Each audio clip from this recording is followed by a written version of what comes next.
Hi, everyone. I'm going to conduct the session on Introduction to Financial Literacy. My name is Sanjay, as the base just said. I'm a senior lecturer at Middlesex University, Mauritius. So I know you have spent quite a bit of time in the last session, which was quite interesting. I hope that I will be able to do justice to this presentation as well. So let me talk a bit quickly about myself, and then I'll go in the topic. Well, I'm a senior lecturer at Middlesex University. I'm also a business consultant. My interest is in economic development, entrepreneurship development, and strategy. And mainly, I teach economics and strategy, but also entrepreneurship. I'm also a frequent contributor to the media on national economic and business issues. And my relationship with entrepreneurship is mainly who is participating and in competitions, and this is what I bring today a bit, my experience with some of the international competitions in entrepreneurship development. So myself, I was the winner of the first edition of Startup Weekend competition. Maybe some of you have heard about that competition. It's a competition which is run from Friday afternoon to Sunday afternoon, where you have to pitch an idea and you have to work on your pitch, and then you have to make a presentation, a bit like the InnovEd project, and then afterwards you get questions, and the jury will decide whether you have some good ideas. So it's come with an idea, live with a business. I mean, the first edition was quite a long time back. At that time, I presented a project called moleçon.mu, which was an online private tuition platform. I mean, it was a good project. It got the first prize. And then afterwards, in the second edition, I was the coach for the Middlesex team, where our students, Middlesex team students, won the first prize and the third prize. The first prize was on an architecture project where the student came up with a project with augmented reality, so that you can use your mobile phone to look at a architectural plan and make it more visual, more appealing. And the second one was connectbuddy.mu, which was a creation of a platform that will allow foreigners, tourists, and expatriates to connect to local Mauritians so that they can have an authentic experience. I mean, these local Mauritians will act more in terms of being a guide for them. And also, I mean, there are startup competition at the Middlesex University. For example, here you see some of the students with their prizes and me in the middle. Then we also have a startup competition at my university, in Middlesex University, the startup competition. And last time it was financed and sponsored by MCB Consulting. So here you see some examples of students working in the competition and the business model canvas. Maybe you've been exposed to that, the value proposition canvas and discussion and all that.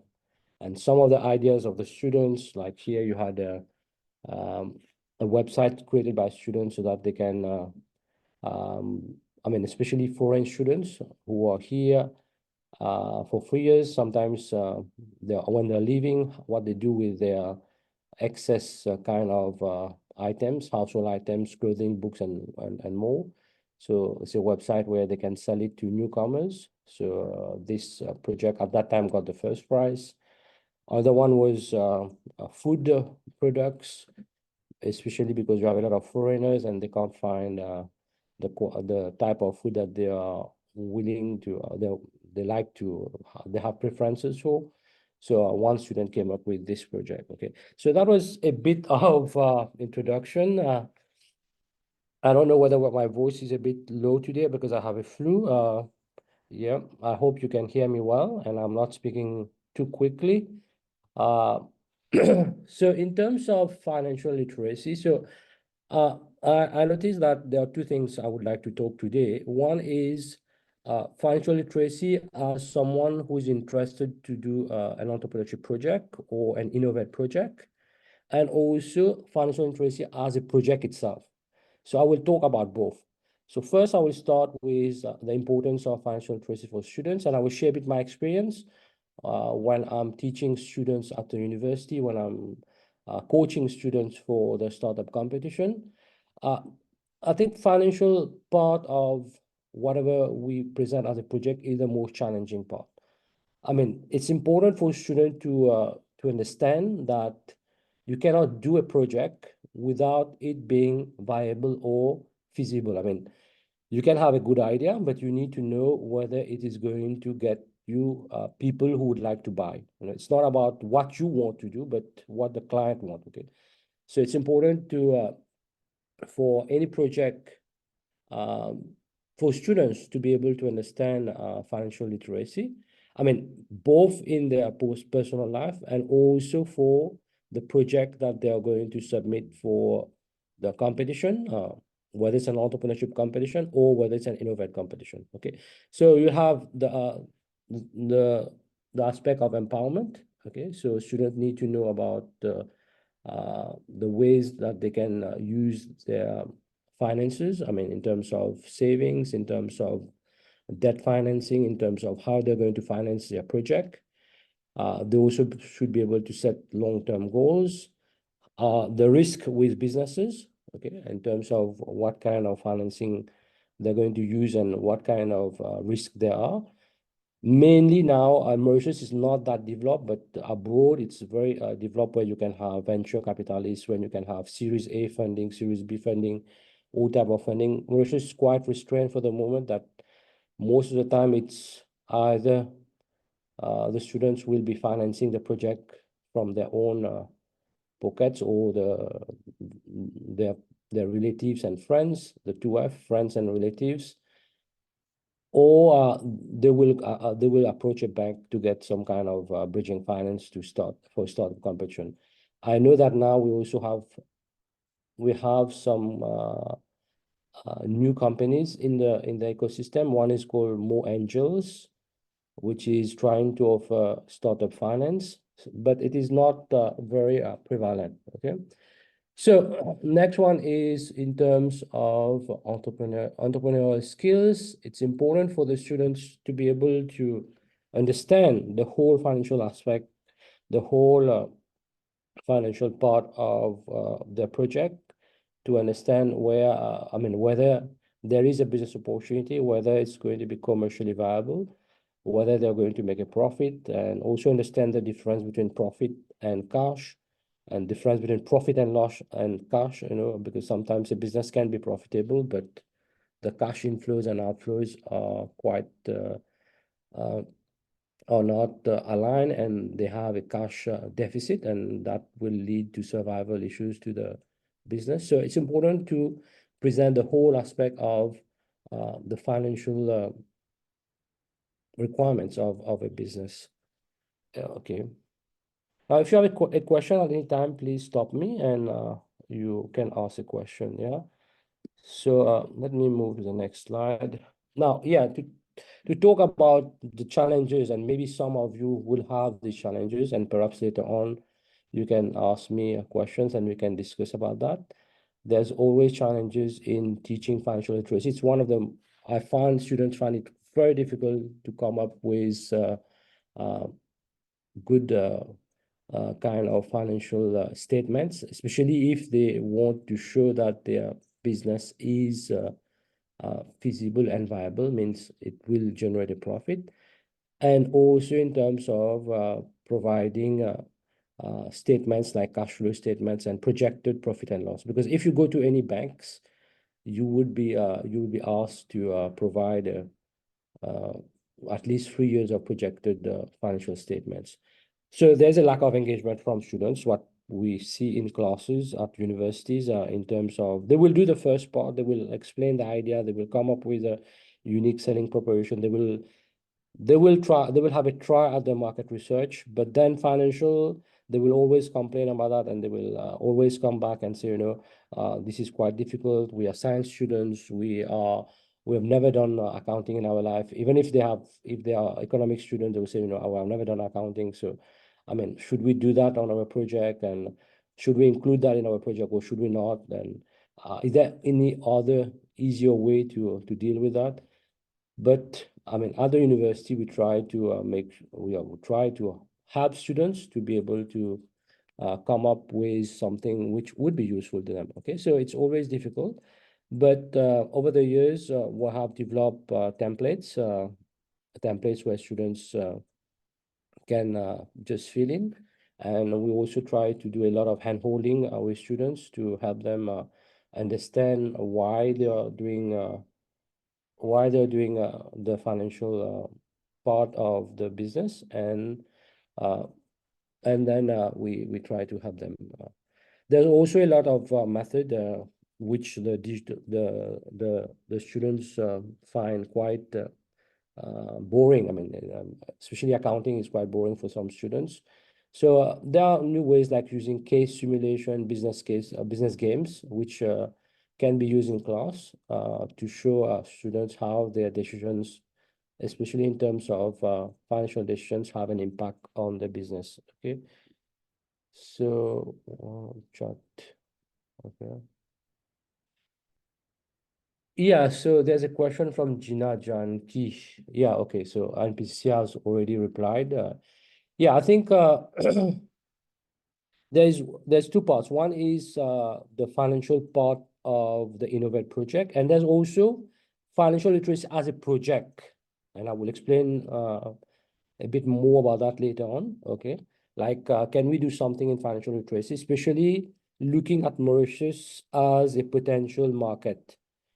So let me complete this part and then I can talk about the other part. Okay, so there's also a use of innovative approaches like experiential learning. We put student in specific cases, bring in experts to talk about how they deal with financial matters, peer-to-peer education, encourage students to work in groups, work on projects, work on real situations for them to understand for them to understand the concepts in financial literacy.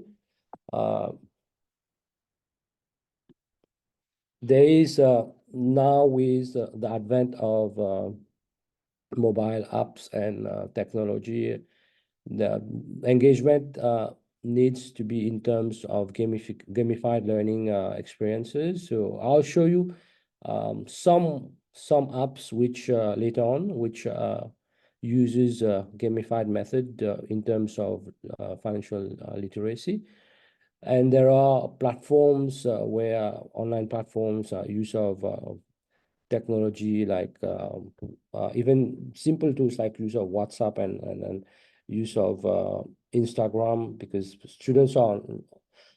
students are quite interestingly not interested in Facebook. They are more interested in Instagram and TikTok, and we need to be able to engage with them on the kind of platform that they are more prone to be. Yeah, in terms of examples, these are how you can involve your students more in terms of financial literacy, but these could also be projects. All the points that I'm going to relate now, I mean, this could also become a project that the student can do, or the group of students can do for the InnovEd program. One is how to use gamification. Okay, how to use gamification to make it more engaging, more interesting for people and youngsters to use to understand financial literacy.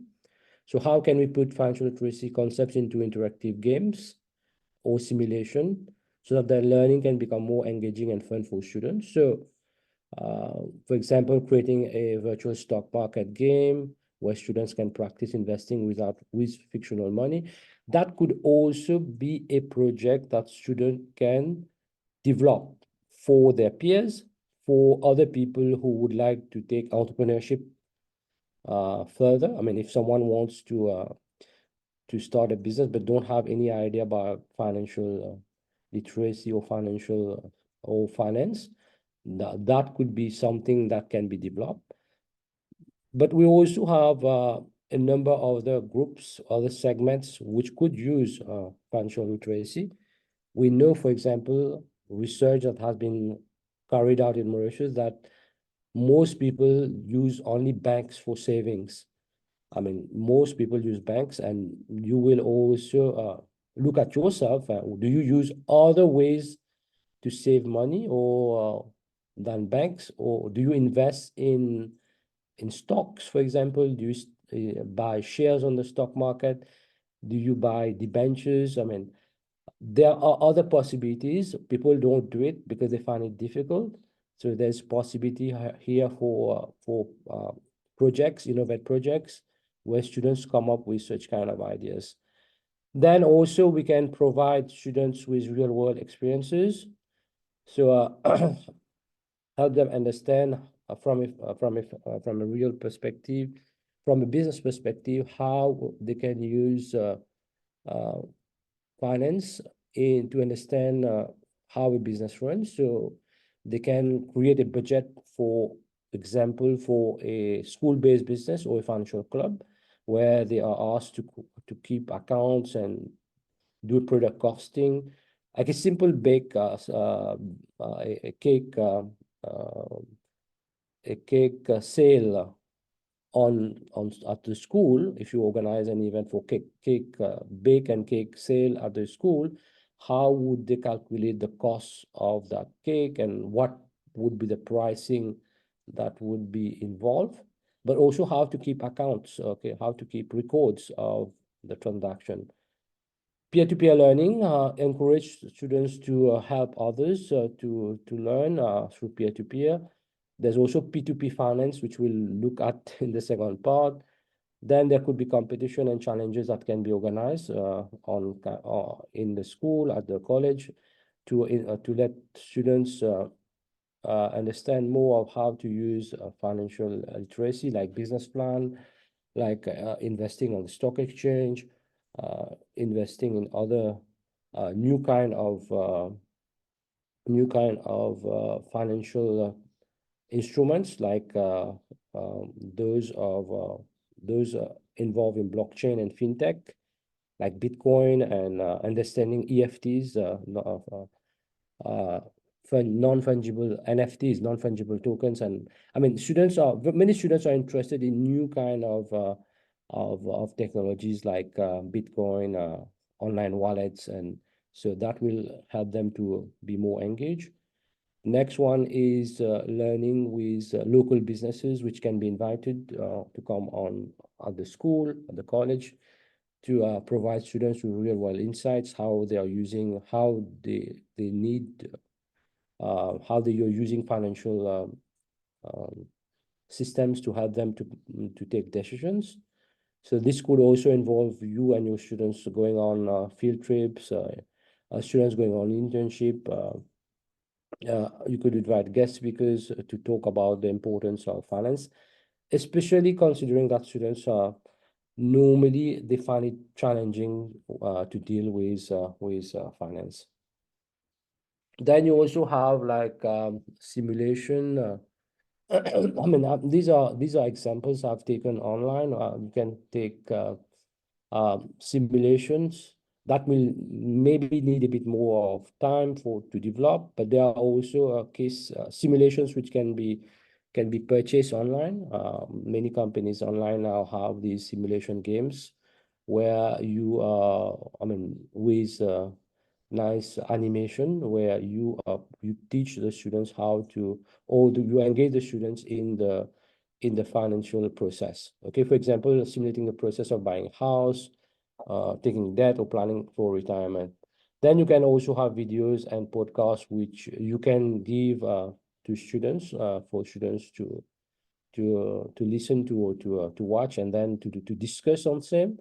And then they also can create their own kind of podcasts and videos on finance, and that could be also a project, like where you do financial literacy in terms of creating a website where uh, you make it easier for people in Mauritius to understand what is financial literacy and how it's important, how they can do it, what are the simple ways, strategies they can be involved in that. You have apps.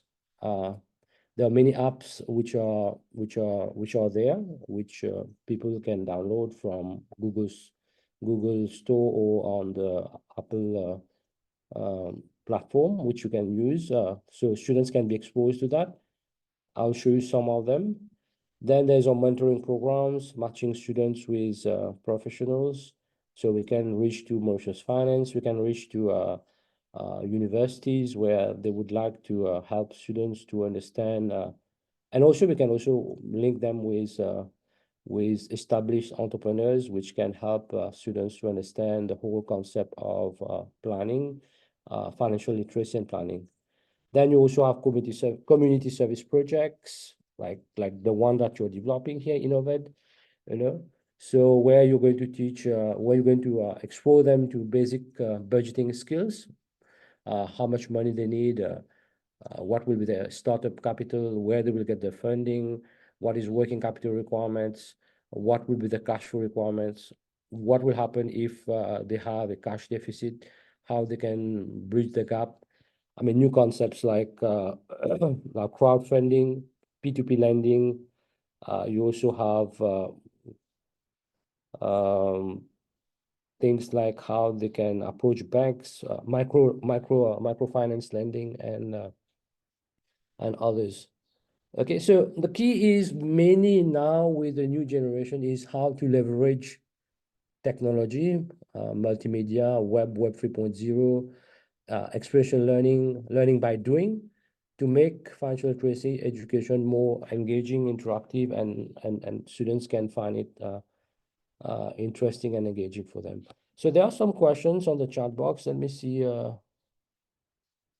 how much is a Bitcoin worth in Mauritius? I mean, it should be. I mean, just yesterday, I was I saw that it has reached new levels. I mean, the Bitcoin is not it's an international rate. I mean, it's everywhere the same. So yeah, someone has said it is 72.7. Yeah, it has been increasing quite.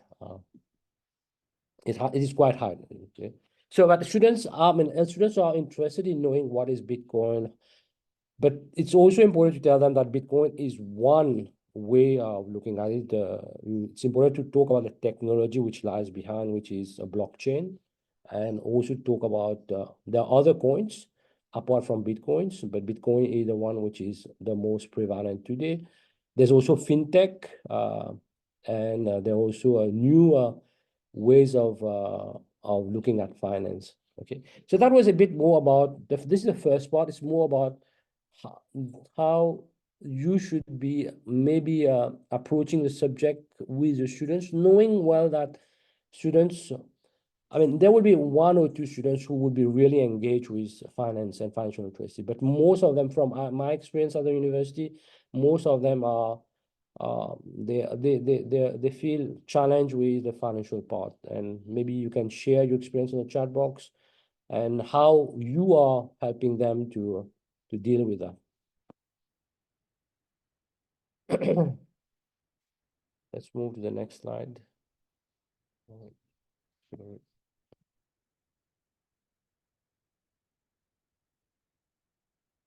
Yeah, so now let's look at financial literacy as an InnovEd project. I think in terms of projects that students could potentially engage with is how to make financial literacy more accessible in Mauritius. So first is for the student to identify the need. Okay, what is the current need for the Mauritian population in terms of financial literacy? If we look at ourselves as a member of the Mauritian population, we can do a self-assessment of how much we really know about finances and how to manage our own finance. So here we're talking about how we manage our own finance in our daily life. So most of us, we may have an informal system where we are tracking our expenses and our cash inflow. Then how are we going to manage if we have excess, some excess funds remaining at the end of the month? Most of us, maybe we are putting in a bank account, in a savings account, we're getting 2% interest. even less sometimes, 1.5% interest, and with inflation above 5%. So I mean, it's a loss. It's at the end of the day, you have inflation prices going up more than 5%, and you're putting money at 1%. So it's a loss. I mean, over the years, the money is worth less. Okay. So can the students identify segments where people would be using financial literacy, like whether it should be, I mean, other students, so other students having a budget per month, coming to school, coming to college, going to university, they would like to track their expenses. They would like to see where they are spending more, or where they can reduce their spending, and where maybe they can save, and what can they do with the saving. Can they invest on the local stock exchange? Can they invest on other kind of investment products from banks? That is one segment. We also have segment like SMEs, entrepreneurs, what kind of financial literacy they need. NGOs, social enterprise, what kind of, especially NGOs, I mean, they have a lot of challenges in terms of understanding understanding and running their own finance. Disadvantaged groups, especially in terms of uh, not that well-off people, how should they be looking at their money, finance and savings, and how should they distribute their funds in terms of expenses, and also the general population, you know? So first, students should understand what is the need, what is the problem, who has a problem, which segment they would like to propose a solution. Okay, next would be the numbers, you know, what is the potential market size in Mauritius of that segment? Or if we're looking at the whole population, who are you going to target?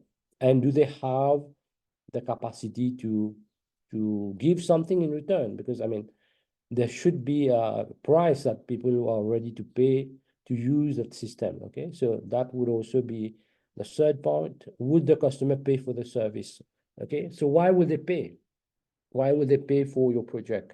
Whether if it's an app, most of the projects in this kind of domain would be an app where you help people manage the finance. There are also apps which do sensitization and education of people.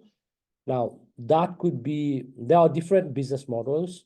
So they need to understand the business models, how they're going to monetize their apps, but also how they can find alternative ways of revenue. For example, if they are doing education of the population on how to use their money, maybe they can look for sponsorship, they can look for government grants.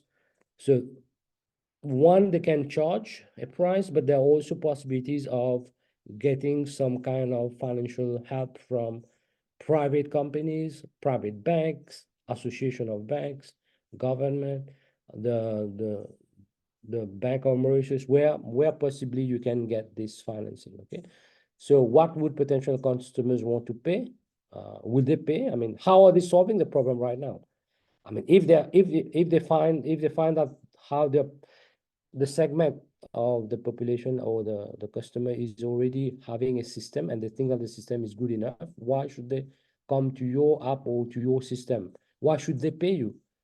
You should bring some value, you know, you should bring something, some features which is really interesting, which is really helping them. So students have to be encouraged to think about what can their app or their project can bring to others. Okay. In terms of examples that we can use in class, maybe many of you have seen this website, Funkiss. Funkiss is a peer-to-peer lending platform. Okay, so it's a website and an app. So here it's a P2P, means those who have excess savings, maybe you have some savings at the end of the month. What you can do, rather than put the money in the bank, you put it, you give it to this platform, which then gives it to SMEs in Mauritius. It gives money to SMEs only for SMEs which have 2 years of experience, and they have invested more than 200 million rupees over the 2 years. I mean, they have got 200 million rupees from the population of Mauritius, put directly in SMEs, which have high growth potential. The benefit is there's high interest rate, 9 to 10%. Okay, and but there's also risk because you can lose all your money. And before, this platform was giving loans to SMEs without guarantee, but I think they had some issues. They are now putting a personal guarantee that the company has to give. So a student can be exposed to this website. They can study. They can look at how this company is making money. What is the business model? There are many of the projects which are being funded on this platform. It's a crowdfunding platform in many ways. Next one, another example is Fun Club. Fun Club is quite similar to Funkiss. Both of these are Mauritian companies. They have got P2P licenses. Funkiss was the first one to get a P2P license in Mauritius. Fin Club is similar to Funkiss. The only difference is that Fin Club don't give loans to companies, but give loans to individuals. Okay, so again, the same principle. It is someone has some excess funds at the end of the month, and you don't want to put it in a bank because you're going to get only 1% interest rate.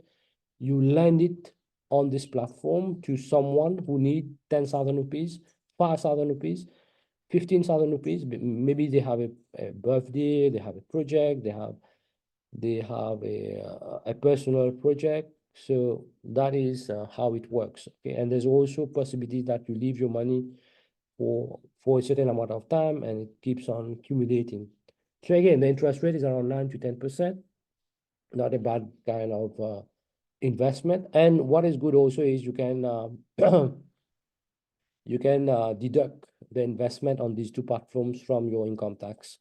So that's quite interesting. Okay, so these are two examples you can use to show to your students about what is being done in Mauritius. Now, can they replicate, or can they do something else for students, make it simpler, students at the university, at the school, at the college? I mean, something which is more toned down, which is not as complex as these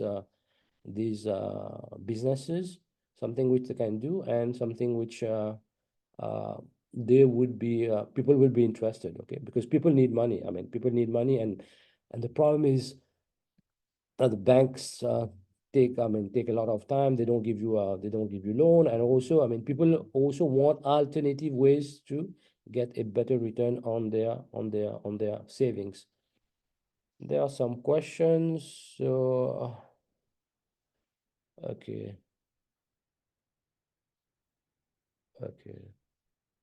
Would you advise someone to invest? Okay, my God. I mean, to invest in cryptocurrency, you need to know, you need to understand. I mean, I will not, I mean, you need to understand it. Okay, so be careful about that. Yeah. So next one is, let me show you some examples, other examples of websites. Okay, so you have this one, Robinhood. This is an app which is American app. Okay, when it started, it was invest in stock options and ETFs at your pace, commission free. There's no commission. I mean, it democratizes investment on the stock exchange. So so it also do education of potential customers. You have Mint. Mint is mainly about how to track your finance. Is the company has now been bought by Credit Karma. So yeah, so it's with Mint, it is Link. It's a bit like Blink, like in Blink. Another example that we could use is Blink. Okay, like Blink, or even Mighty Money can be other examples that we can show in class, where it is even linked with your bank account, and you can keep track of your expenses and also about your investment. Then there is Money Matters. This is more about education. Learn and earn, learn finance, play games, win rewards for free. So here is use of gamification in finance. Then you have Your Juno. Yeah, this also is an example. These are not, these are non, these are international apps. Another one is track your spending, grow a city. So here is where you use gamified expense tracker. I mean to engage people, to engage students. Then you have, this is unbundling of a bank. If you look at a bank, their job is more of an intermediary. They take money from those who have money and give it to those who don't have. So now, whatever bank does, it bundles a number of services. For example, it engages in giving a loan, mortgages, gives savings, but also engage in trade finance, and engage in exchange rate. So all that can be debundled. You know, all of today what we are looking at in the world is small companies taking part of what the bank does and doing it better because they become specialized in that. So you have all these websites, all these apps which are working in the world, which is unbundling of a bank. And sometimes the question is whether banks will still exist 10 years from now. Okay, will banks still exist? Okay, with P2P lending and with all the new technology on blockchain and fintech. And here's another example, okay, how banking and borrowing and finance, how these have been broken down. And you see from banking, bills, payroll, how many new apps have been built, which only specializes in that part. Okay, so that I mean, for the level of your student, maybe it's very complicated, but it's good to tell them what's there, because they're going to use it as a customer in any case. Yes, so yeah, so I think that's it in terms of questions. Do you have any questions? I know that you need also to go back to your work. Maybe we can have some questions when, okay, we are ending. I see what Bapu is asking, when will it end? So any Okay, questions? so thank you very much, Mr. Matadi.